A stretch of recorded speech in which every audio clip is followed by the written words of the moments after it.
இன்ஃபர்மேஷன்ங்கிறது மனிதனுடைய மூளையிலிருந்து வரக்கூடியது. டிரான்ஸ்பரிங் அப்படிங்கிறது மனிதனுடைய உள்ளத்திலிருந்து வரக்கூடியது. இன்ஃபர்மேஷனுக்கும் டிரான்ஸ்பர்மேஷனுக்கும் உள்ள வித்தியாசம் என்னன்னா, இன்ஃபர்மேஷனை கேட்க கேட்க the question will rise, கேள்விகள் உண்டாகும், தரவுகளாக இருக்கும், தரவுகள் எல்லாமே. டிரான்ஸ்பரிங் அப்படிங்கிறது உள்ளத்திலிருந்து வர்றது.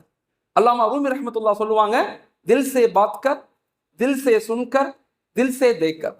உள்ளத்திலிருந்து பாருங்கள், உள்ளத்திலிருந்து பேசுங்கள், உள்ளத்திலிருந்து கேளுங்கள். இப்ப நாம பேசுறது எல்லாமே உள்ளத்திலிருந்து பேசணும், உள்ளத்திலிருந்து பார்க்கணும், உள்ளத்திலிருந்து கேட்கணும். That is called transferring knowledge. இப்ப நாம உங்கள்கிட்ட பேசுறது டிரான்ஸ்பரிங் நாலேஜ். இங்க எல்லாருக்கும் கவலை இருக்குது, சமூகத்தை மேம்படுத்தணும்னு ஆசை இருக்குது. ஆனா வாட் இஸ் அவர் பிளான்? எங்க பிளான் எங்கன்னா சொல்ல தெரியாது. எதை நோக்கி பயணிக்கிறோம்? அவங்கவங்க ஒரு பிளானை வச்சு அந்த பிளானை நோக்கி நகர்றோம்.